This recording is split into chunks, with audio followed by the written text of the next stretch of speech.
Hi, Tony. How are you?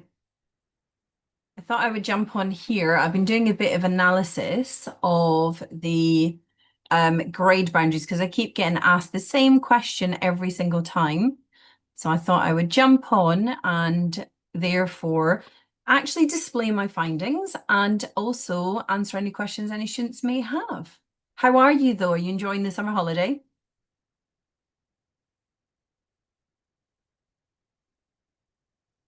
So, hi guys, welcome if you are joining me. I keep getting asked the same question every single time with regards to how did I find the papers and how do I feel that the grade boundaries are going to do? So, what I thought I would do is I thought I would do a little presentation because actually it helps me to think about the papers in the right way as well. So, if you have questions, please do ask away. But if we look at the grade boundaries then, and we talk about what it is that they have done. So paper one, if I start here with paper one, what you can see with paper one is that paper one has a total mark of 100 marks. Okay, so therefore that's pretty easy for us to work out how many marks do you need to get in the paper for paper one if we were looking at 2024s down to 2021s. So I don't think they're going to be higher than last year's. I feel like last year was kind of the starting point to get up to that level of where you need to be. And if you look at the last 4 years, what you can actually see is the lowest one, which is 2021. Now remember, 2020 was when we had lockdown. So 2021 was the first time we were really having these exams after lockdown. And because of that, then those grade boundaries are a little bit lower. So I feel like we need to take that into consideration when looking at how the grade boundaries have changed over the last 4 years, because we had lockdown 2020 and then 2021, then 2022, and so forth. You need to realize that those low grade boundaries, we're taking that into consideration. So now what we have is we have the 2024 grade boundaries, which were actually no different from 2022's when you look at, for example, the A star was 71%. So yes, there is a 3 grade difference from 2023 to 2024, but it dropped down and then went back up again. And what you have to understand as well is that each of these papers actually have a specific grade boundary based on the types of questions that are in the paper and the cohort who sat the paper. So that's another thing to take into consideration. Now, what I feel like is actually quite a difficult one is if you move down towards the lower grades. So if we're looking at, for example, the A grade, again, we're only looking at 3 mark difference. 58 in 2023, 2024, you needed a 61 to get an A. But if we go down to 2022, go down to the B grade, what you can see here is there was actually a 4 grade difference. And that would feel like quite a big difference for someone who was sitting the exam. But if we go all the way down, you're looking at basically 3 marks to 4 marks in it. The C grade was 5 marks, and that again feels like a big one. But if you look at it compared to 22, it was only 3 grades. So there's only ever going to be a couple of grades between one and another each of the years, but you have to remember different students sit different exams each year and different assessment criteria is put in each of the papers. So if you look at the paper on its own, paper one, there's not that much of a difference between it, 3 to 4 marks in it, but it's not that big a difference. Whereas if we go to paper two and we have a look at paper two, what we can see is with paper two, again, it's not that many marks in it. So again, the total paper is out of 100.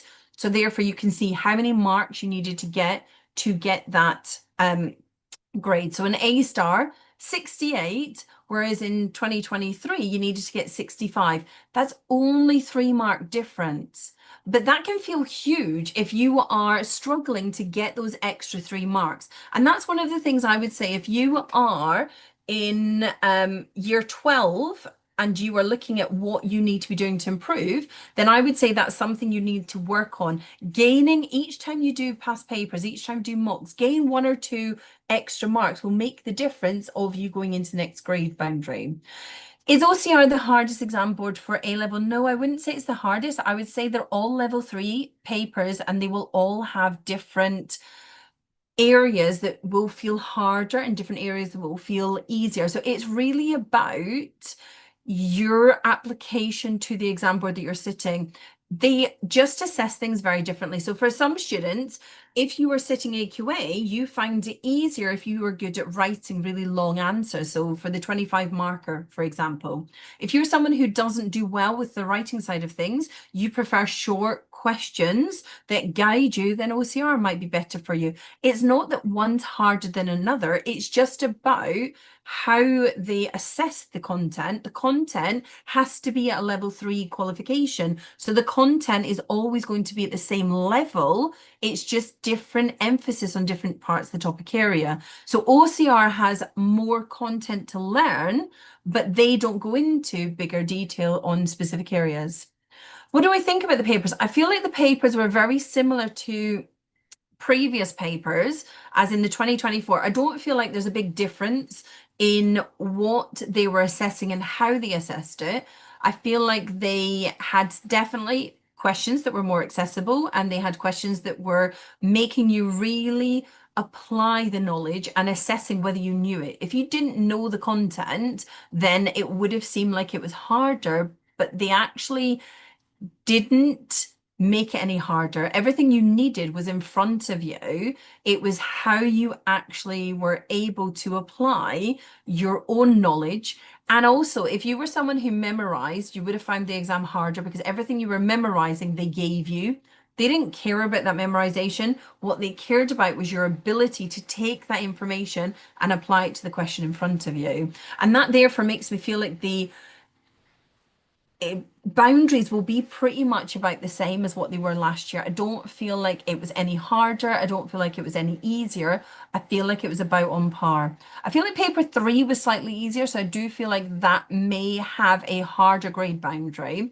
And if you look at actually, if we go to paper 3, you can quite clearly see with paper 3, it depends on what the paper is giving you as to where you needed to get the mark. So for someone who is maybe aiming just to get the E grade because they want to get the A level, but they're not strong enough or have enough knowledge to get up to the higher grade boundaries, then one thing for you to know is it was actually harder to get an E grade in the paper 3. You needed 27 marks to get an E, or 27%, sorry, to get an E grade for the paper 3 in 2024.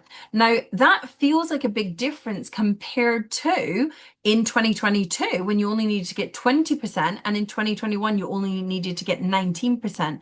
But what that tells me is that there was more questions that were accessible in paper 3 in 2024 and 2023, and therefore because of that, that meant it was a higher grade boundary for you to access that grade. And they adjust it based on the paper and also based on the cohort that sits it. And that's what you have to remember.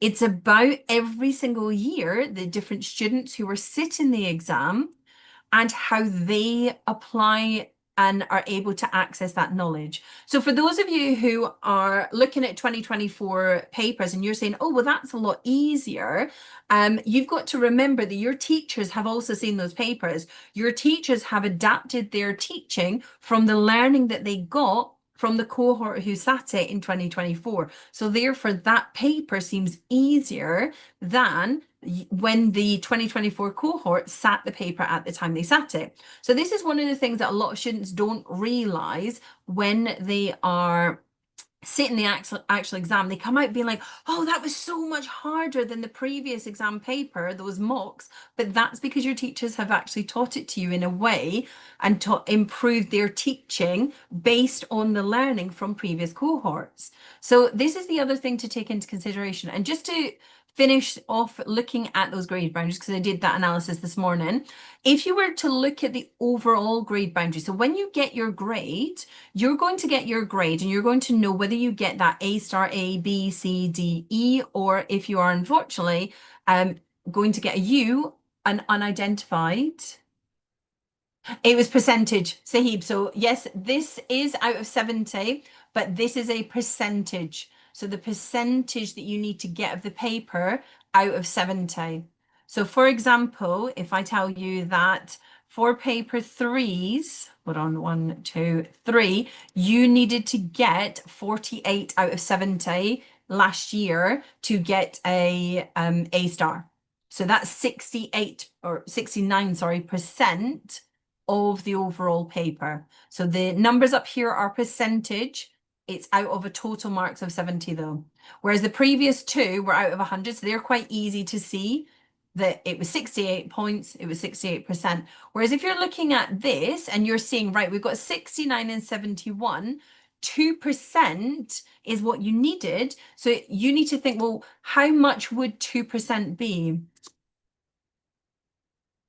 I feel like the grade boundaries are going to be the same. Do you have your study guides released? So my study guides, the ones that I have finished and are completed, are available on my website. Yes, you can go and purchase them. I'm still working on the ones, but I've just finished the nucleic acid nucleotide study guide that is available. And I'm going to be working on transport in animals. But I thought since a lot of students keep asking me about grade boundaries, I would come on here and do some questions based on the grade boundaries. Because I think that's the other thing for you to note. For those of you who are in year 12 going into year 13 who will hopefully be watching this, you also need to know about how many marks difference you will need to make in improving your answers to help you get up to that level. Now, for some of you, paper 1 might have been a really hard paper, paper 2 an okay paper, and paper 3 an easy paper.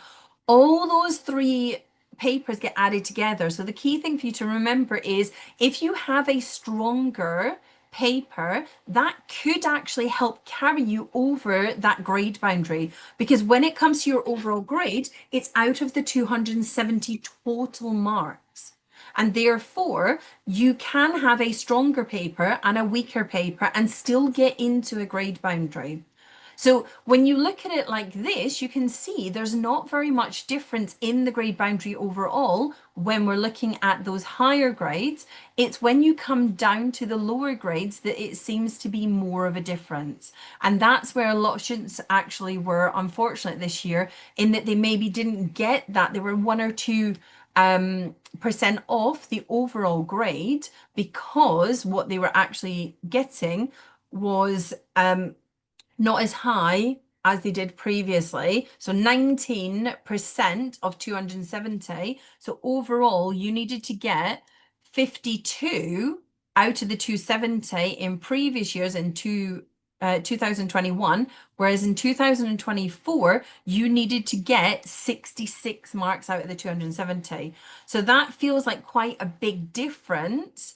But remember, that can be in any of the papers where you gain those extra points. And so it's important that for those of you who are still sitting your papers, so the cohort of 2026, it's important that you look at how you can gain 1 or 2 marks, wherever those 1 or 2 marks are. If you are making silly mistakes now, try and fix that as you're going through the next year.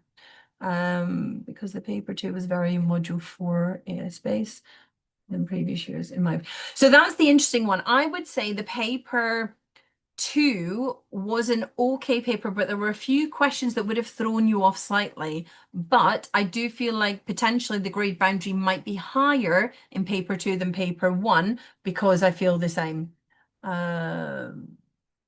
I don't know. YB for AQA, I haven't looked at those. I don't teach them, although I do tutor AQA, I don't teach it as much as I do OCR. And so therefore, I don't have a gauge on what those grade boundaries are going to be. So I would say I definitely feel like other teachers out there, especially Miss Eastrick, she's actually puts lots of stuff out for AQA. They'll have a better grasp on it. I wouldn't want to give my professional judgment on that because I don't know. I don't know the grades the same way as I do OCRA. I've made a point of making sure my resources are out there for OCRA students, although I do tutor the others. I wouldn't want to give you my gut opinion because it would just be me guessing. Do I think they're going to decrease overall? I don't. I don't feel like they will. I feel like they're now set. There'll be 1 or 2% in it, up to 3% maybe, but I don't feel like there'll be that big a difference at all. I feel like it's about where it should be for those levels, but you've got to also remember it's down to the cohort who sit it at the time of the exam being sat. So that will also have to be taken into consideration. So yeah, it's a difficult one because obviously you are sitting there waiting until the results come out on the 14th. But what you have to understand is that you won't know where your strengths lies until you get your results now.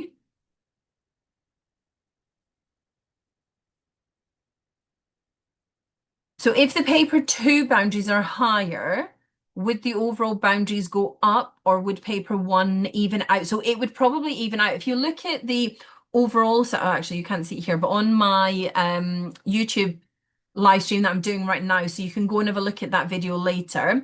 What you'll see is overall, the grade boundaries had 1 to 2% in it, even though you were looking at, so in 2023, if I use 2023 as an example, you needed 71% of paper three, 65% of paper two, and 68% on paper one to get an A star, whereas overall you needed 68%. So if we look compared to 2024's, you needed 69% to get the A star. In paper three, you needed 69%. In paper two, you needed 68%. In paper one, you needed 71%. So it's about it, even though there may be one grade boundary that you needed a higher grade, overall, they'll look at the whole three papers and make the assessment based on that. So the grade boundaries for each of the papers would be what I'd be looking at as a teacher. If I have got a student in front of me, they've got the results and they are not happy with the results that they've got, what I would be doing is I would be looking at their independent component numbers. How close were they for the grade boundaries? I would therefore be requesting the papers back. I would want to see, have they dropped 1 or 2 marks? Silly mistakes, or has there been a miscalculation in counting up the points? So I know when I am doing test papers and I'm giving back mocks, my students will therefore sometimes be like, Christine, you didn't count that right, and I've missed 1 marking point. That can happen with the marking process too. So therefore you want to check whether it has been calculated correctly, that you have got all the points that you should have got added up correctly. That's the first thing they want to check. And the other thing is, if you've got 1 or 2 papers that are really close to a grade boundary, you might have had it marked slightly harder than it should be, where they've not given you a mark, whereas they should have given you a mark. And that would be where you would ask your teachers to actually look at your marks, look at your answers and see what they think. Could there be any discrepancies? Because if you get it remarked, it can actually help you. It could be that they find a mark. Now, it's not a common thing to do. It does cost you money and you will only get your money back if they find some discrepancy. But if you are very close to a grade boundary, I would suggest, if you need that grade boundary, as in you need that grade to get into university, then I would suggest looking at it. No, I don't. I do not believe I would ever get full marks if I did the papers. Absolutely not. And the reason being is because I second guess myself sometimes. I also skim read. So the things that I tell students not to do, I know when I'm under that pressure to do things in a very fast amount of time. So when you've got that time restraint, I will make mistakes myself. And so therefore, because I will make mistakes, I know fine well I'll trip myself up, even though I know it and I've taught it and I've done it for many years, I will still make mistakes. It's human nature to make mistakes. I know majority of the course and I know what the content is, but how they ask the questions sometimes will throw me off. There is a couple of questions in paper two specifically where I'm sitting here going, I'm not entirely sure. I'll be interested to see what they say in the mark scheme as to what they wanted as the answer for that question. And then it will adapt my teaching based on what they have asked for that year. So I would say no, I wouldn't get full marks. And that's not because I don't know the content. It's because sometimes the way people ask a question just doesn't make sense to me at that time when I was answering it. Biology papers are hard, but if you know your content, they are accessible. And so I would definitely say that it's challenging because there's a lot of content to memorize, a lot of content to understand. No, I would never do that. So, Moto, to answer your question, the papers that have been sat this year and even the 2024 papers are in lockdown. So they're locked and they should not be accessible. Any teacher who is putting them out there is putting everybody else at a disadvantage. So I would never show the papers. Although I've sat and done them myself, I have seen them, I have gone through it. I can use that to guide me to improve my teaching, but I would be doing a disservice to the exam board and to all the students who are in 2026 sitting their paper, because actually they're used for mocks, they're used to do predictions, etc. And therefore it's not fair to those students for me if I were to put it out there. I would agree that paper three was easier of the three papers. There was definitely some questions in there, assessing some interesting hard concepts, but I don't feel like it was difficult. Out of the three papers, I'd say it was the easier of the three papers. But you've got to remember the papers have to be at a very specific level because it's a level three qualification. So they are assessed on the level at which the paper is set, because it has to be that level qualification. And any other example, so whether you're doing a BTEC, whether you're doing an IB, whether you're doing A level, they all have to be at the same level for it to hit what's known as a level three qualification. So when you do your GCSEs, they're level two qualifications because they are set at a specific level, which gets you that level two qualification. Then you go to level three and so forth if you go into higher education. So the exam boards are monitored to make sure, and they have to go through a whole load of accredited assessment to make sure that the qualification they're putting out there is at a very specific level. So whether you're doing an international one, an A level, whether you're doing a Scottish Higher, for example, whether you're doing a qualification at college, which is a BTEC, it's about what level it is, and that will then equate to specific UCAS points if you wanted to go on later on. So yes, it is an easier paper, going back to the reason you asked the question why I've done that little tangent, but it was an easier paper, but that doesn't mean that it's not a high enough level to actually get you that level three. And that's the thing as well you have to remember, is that the whole point in the A level is to get the qualification that's right for you, whether that be up to the A star or whether that be up to the E. Different qualifications require different levels, different starting points. So for those of you who are getting the E grade, that's amazing because you are getting a grade. You are not ungraded. You are getting a grade, and it's about how much that's going to help you with whatever you're going to do. And it was one of the things that I set out last year, that I wanted to ensure that not as many students were getting the ungraded U because they weren't achieving that minimum requirement to get this A level, and that's what I put out there. What's this graph showing? So this graph is actually showing you, which one is this one? This is the overall, and 15.9. So that one is showing you, hold on, let me go back to where I was overall, from the B grade. So the dark blue, this one here is 2024, this one's 2023, this one's 2022, this one's 2021. So that's the A grade, and then that's the B grade, and then so forth. So the graphs that I have just gone over are actually on my YouTube channel because I'm displaying it there. But I'm just answering questions that anyone who is on here is wanting to ask, because actually it's one of the questions I get asked every single time I jump on a live. I'm always getting people say, oh, what do you think the grade boundaries are going to be like this year? And so therefore, this is a way of me saying, well, I've done the research, I've had a look, and do I feel everything that I've been saying, I feel like it's going to be the same. There's only ever going to be 3% in it. That'll be the difference. Right. Well, I hope that has been helpful, and I will keep putting more stuff out there. For those of you who are sitting waiting on your results, try not to focus too much on it. Try to enjoy the summer. And for those of you who are in year 12, going into year 13, you need to make sure that you are confident with your content knowledge of year 12, and that you're able and ready to start year 13 as you mean to go on, because it is about to ramp up and become much more difficult for you because there's a lot of content to learn.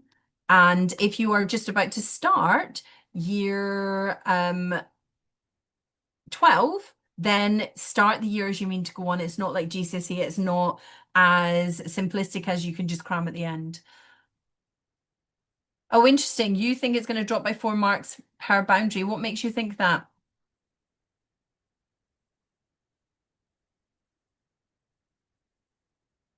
And that's an interesting one, because different teachers and different people will have different thoughts on the papers, on their understanding, but nobody knows until the exam board makes that decision after they've done all the marking.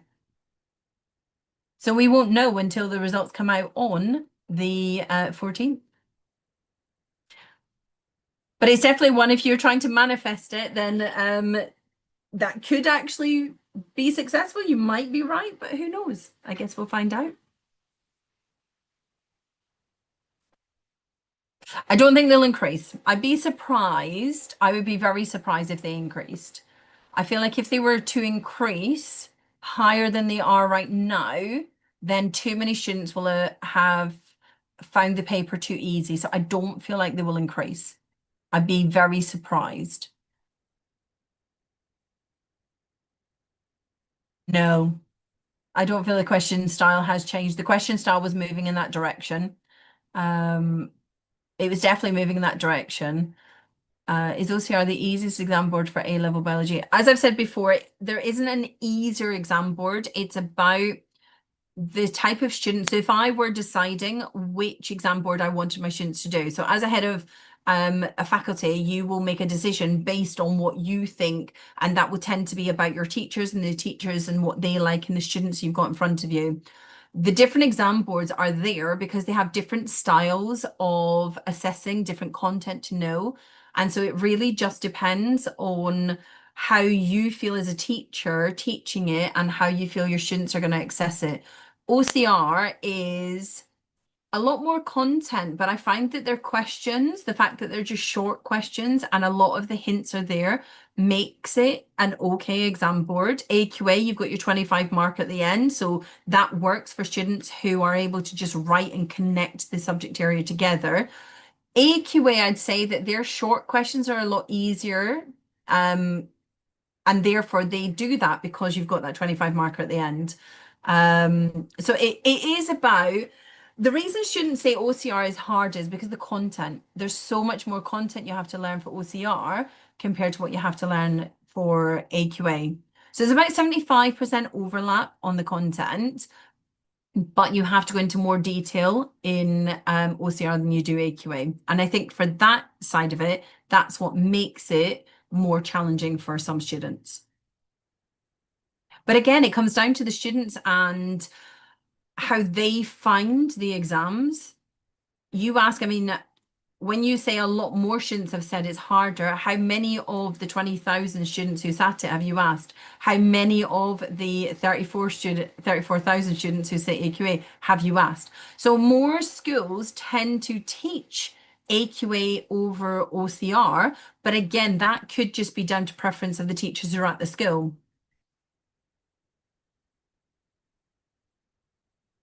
3 to 4, 3% is normally about where it can go. So it really depends. I would agree that 3% is about the maximum it tends to change. Sometimes in extreme cases, it can be 5.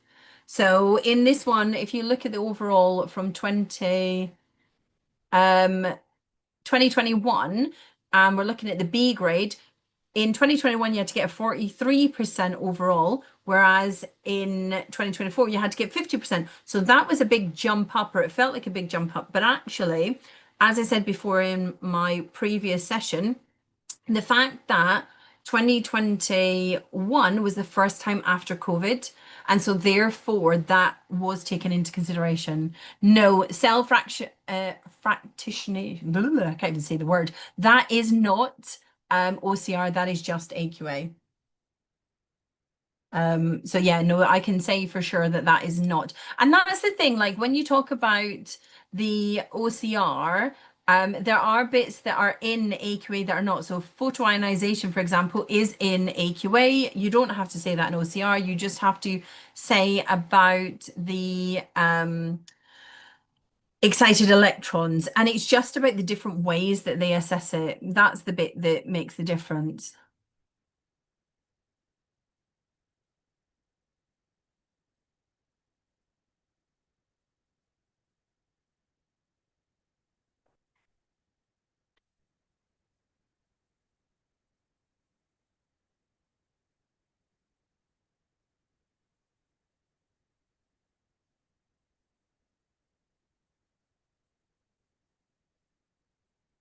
So, yeah. Right, I am going to go. I am going to go and make myself a coffee and make some more of my books. I hope you guys have a fantastic day. I hope this has been helpful, and I will. YB, I've already said I don't know because I don't know for that one. I haven't seen the papers. I haven't looked at them to gauge or seen, and I don't know enough. I'm not in a headspace of AQA, so that's why I couldn't say. And I wouldn't want to give you the wrong information. OCR, I have seen OCR, I have done OCR, I've sat and sat the papers as if I'm a student, so I can gauge what it would be like, where I think there are some problems, where I think the students will be tripped up to guide me for helping students next year. With AQA, as I say, although I tutor it, I don't fully engross myself into it enough to be able to say straight off with a gut judgment. So sorry about that. Guys, have a good evening. Good evening. It's still morning. Good morning for the rest of it. And thank you for joining me.